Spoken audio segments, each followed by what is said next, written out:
Right. Good morning, everybody. Welcome to Mornings with Miller on this frigid January day.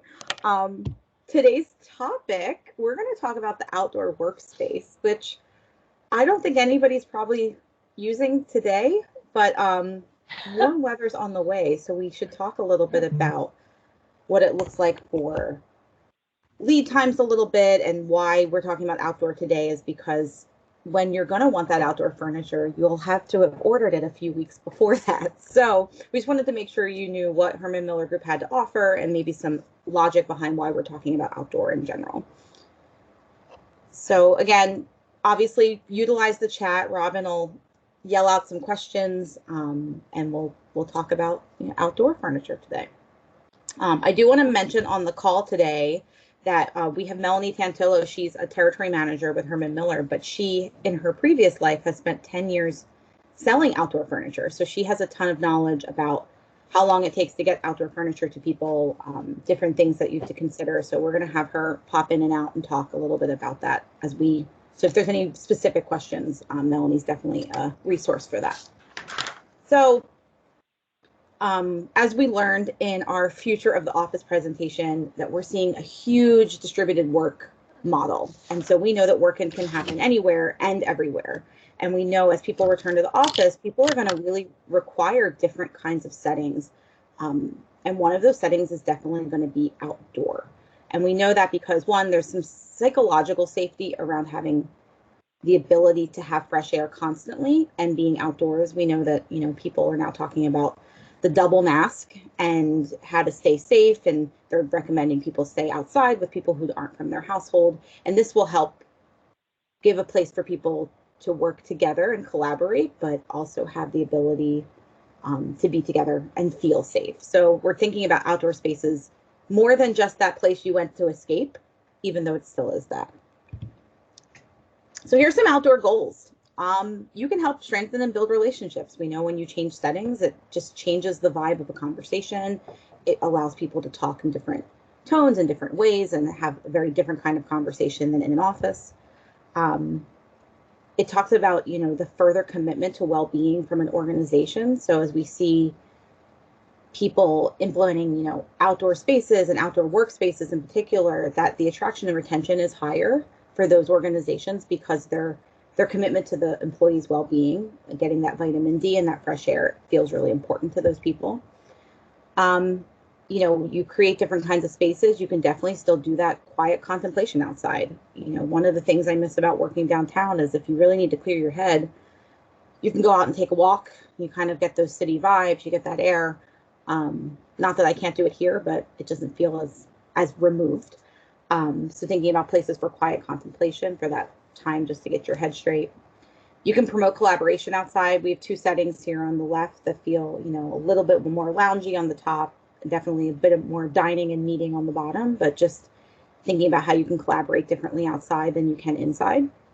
And then thinking about how you can have the same settings from your interior to your exterior. So how do you promote, bringing a laptop outside and having the ability to answer emails and do that process and respond activity, or even just, have the meetings outside. So thinking about how do we take those interior settings and make them exterior appropriate. So this is going to be a clip from the video that we talked about through the Future of the Office, but it's just the section on the outdoor space. So I'm going to play this and you can kind of see now with a different set of eyes what we're talking about for outdoor space. The rooftop plaza is one of the most popular locations in the building.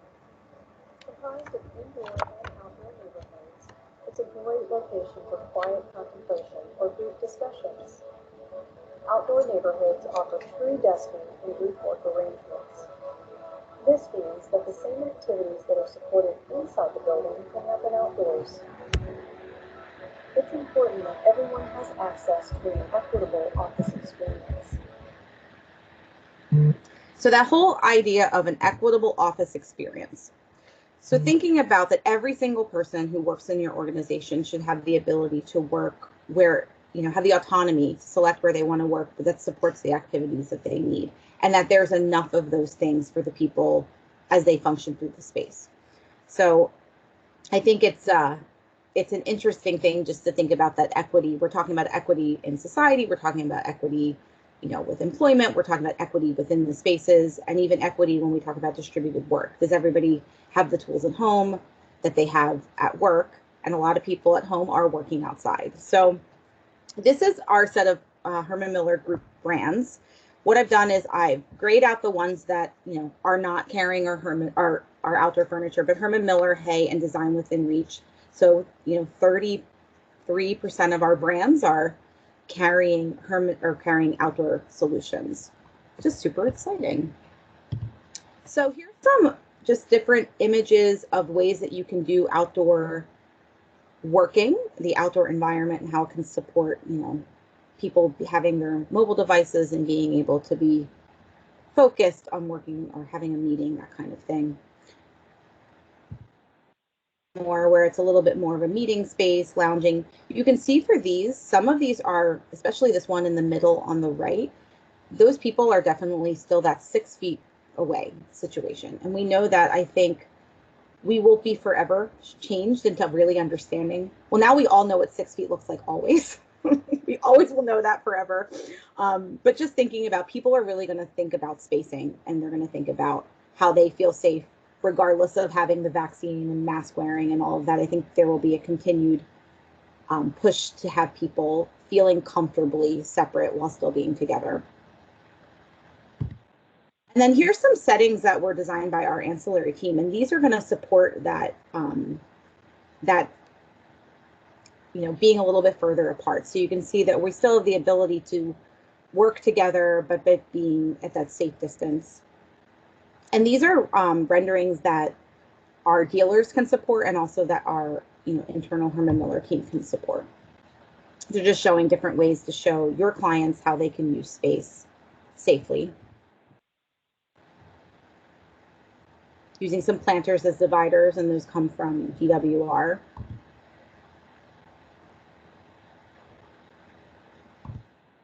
And then lastly, we have a scout board that Melanie actually put together for us. So our scout boards are inspiration boards, and they're links to different products. And what we've done is we have an outdoor workplace board that we're going to share with everybody. And it's a way to see all of what we have in outdoor furniture without having to sort through all of the websites and try to figure it out. This is already a guide for you. So what I'll do is I'm going to click on this. You may need to switch.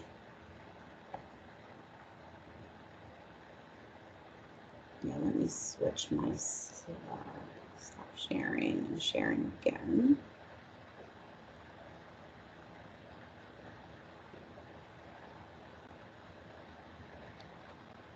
All right, so what you can see here is when you click on the board, you'll be able to scroll down, and it's going to give you some product ideas around lounge seating, side chairs, benches, and tables, different accessories. We also have the work settings I just showed you, and something that's really cool is if you click on it, it'll show you what we used here. Obviously, you're not limited to that, but just some ideas, especially when you're trying to talk to your clients about how to use outdoor space in a more effective way or a different way than they're typically used to. We have some of the inspiration photos below, which is really nice, and then just more to see around outdoor. And then some contact information at the bottom. So we're going to share this with you guys. I can actually share this in the chat. But it's just something that I have as a tool for you to think about outdoor furniture. Yeah, sorry, I was trying to share the link, but I'll do it. Being weird, of course. No big deal.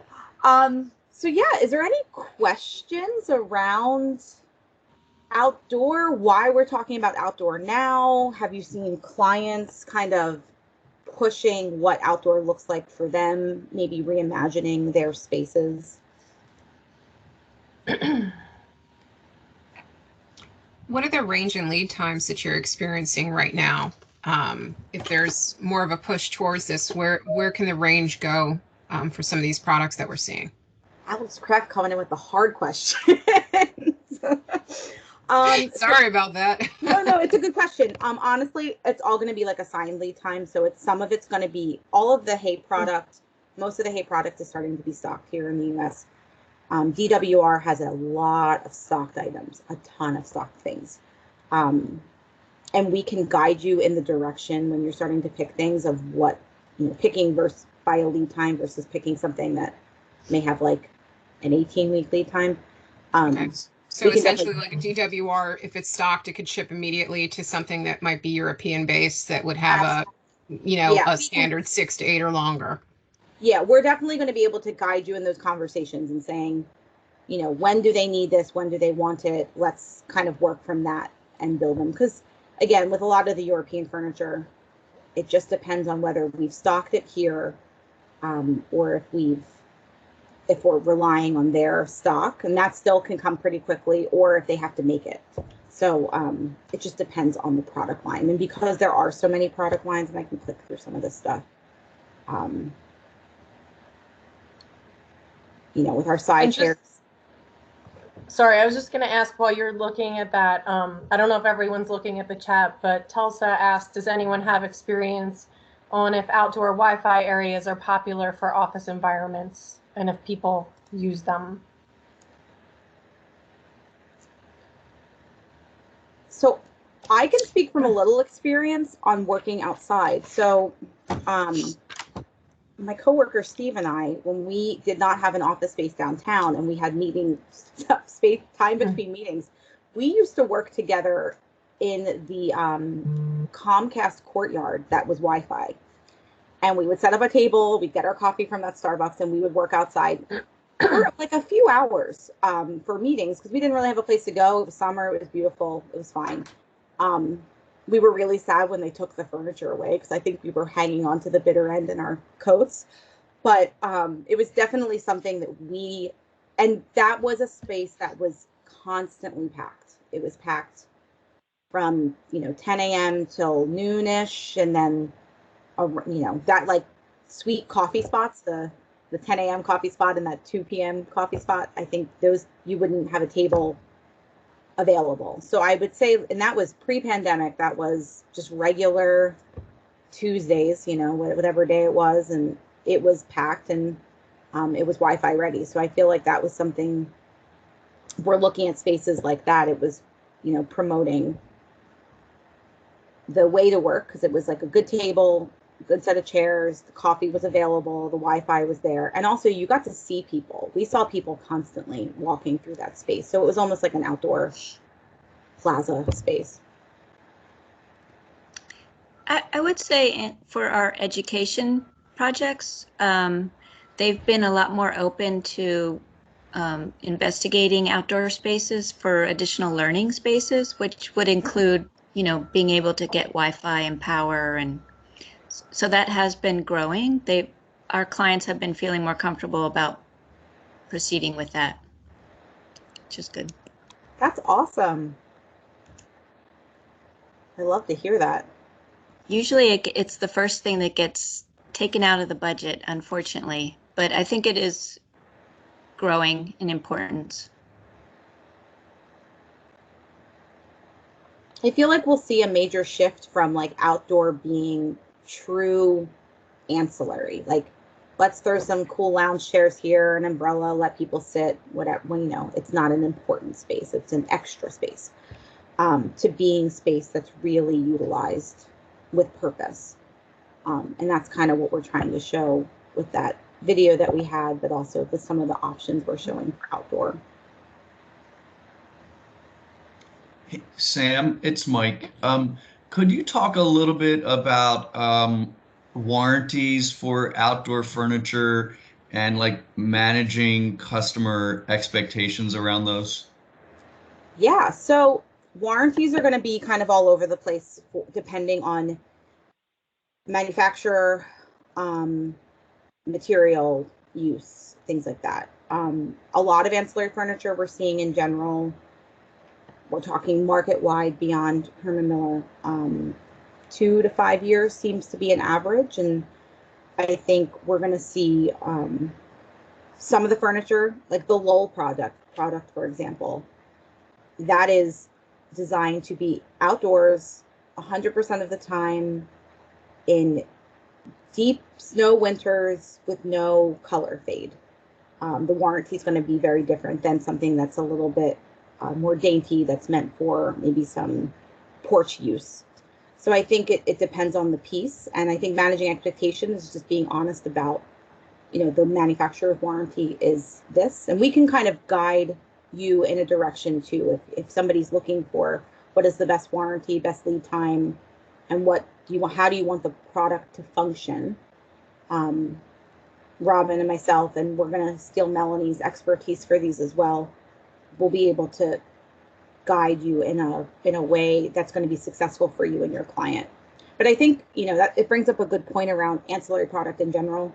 Obviously, there's a ton of ancillary product lines, including a ton of the residential furniture that's out there. And we see a lot of clients using residential brands, which is perfectly fine. It hits a certain aesthetic, but it does have a warranty difference from some of the commercial product. And so when we start to see, being able to have those conversations that a commercial product line with this specific warranty, with this specific company behind it, has a very different lifespan than something that you might buy from one of your residential stores that will function differently and be used differently.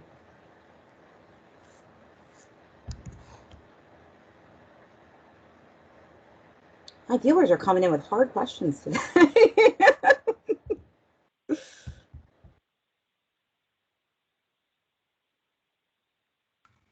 Anything else? Is anybody inspired? Does anybody want to work outside?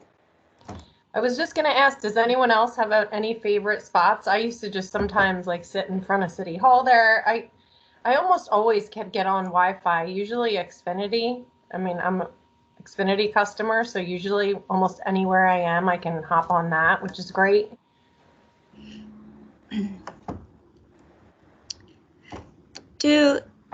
Are there options for some of this furniture to be anchored versus freestanding? Can some of this furniture be adapted to do that? Yes, some of it can, and some of it just doesn't have the ability to do it. And again, that's definitely to talk about use. I know the Lowell product is super heavy and has the ability to be anchored, especially because we see a lot of that. And actually, let me bring up that website specifically. That's available through DWR. But with the we see a lot of that on roof decks and things, so there has to be ability to be anchored in. And it's, let me share, because this one in particular I think has been really popular, and it's available through our DWR channels. And has a really beautiful story. It's recycled material. It has great colorways. When you were looking at this Lollygagger collection, for example, if you had this entire piece on the left and something damaged this top piece here, you could have the top piece replaced and there would be no color change over the years. And it's just their technology that they're using has really good color fastness, and but it can be anchored, and it's got a really nice story. A lot of our colleagues have bought pieces from this, and somebody was talking about their parents being in everybody's in Michigan, so this survives the Michigan winters, snow, sleet, ice, and they use it in the summer and it never goes inside. And so that's got a really beautiful story, knowing that it's really hard to damage it and it's going to last a super long time. Some really beautiful pieces in this collection.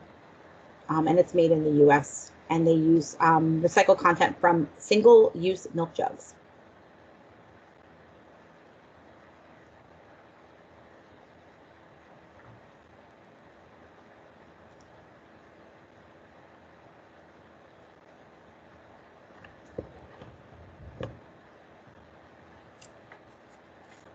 Any other questions around outdoor?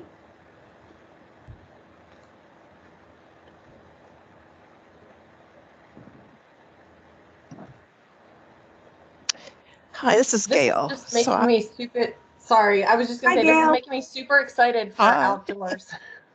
Yeah, I want to be have outside. a question, and it's sort of related to the whole deck situation where you have to anchor the furniture, or the other option is that they have to stack them and remove them.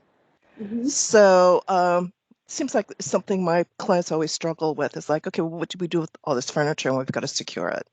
So I guess, I mean, they've always asked me, is there a nice way to store it outside? Um, and, we'll stack things up, they'll chain them down.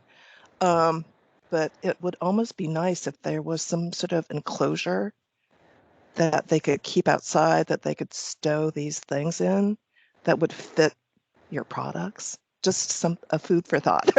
No, that's great. I think that's a great idea. I'm wondering if I'm thinking about like the Lowell product in particular, because it's outdoor all the time. It'd be interesting to see if there's a way to be able to, for a lack of a better way to explain it, when you see like people have those trash things where they like put their trash cans in and they close it, it'd be nice to be able to kind of roll all the stacking chairs in, be able to close it at the end of the day, almost like a Right. oversized credenza.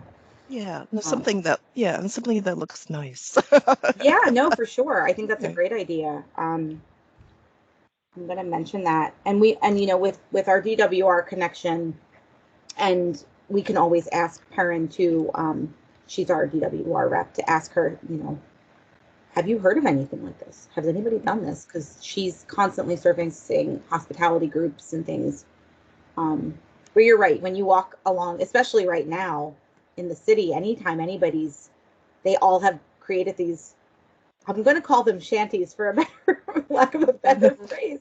They all created these like outdoor shanties. Right. And when you walk by at like 8 o'clock, 9 o'clock in the morning, it's like everything's just chained up, and you're like, well, this is weird. Oh, Melanie has something in the chat here about this coming up often. Yeah, actually, hi everyone. I know that I've worked with a lot of you over the years on outdoor projects, and that storage thing used to come up a lot, Gail, particularly for customers that had like outdoor cafe, because they would tend to have lighter weight chairs that could easily be moved around, and they didn't want to keep them outside in the winter months. So we would always explore things like creating like a custom enclosure, either behind like sort of steel doors or something like that, or inside like a wooden box. But at the end of the day, what would end up happening is that they would just allocate a storage room inside the facility, because it was one of the first things that would get cut in a budget. But certainly I've seen enclosures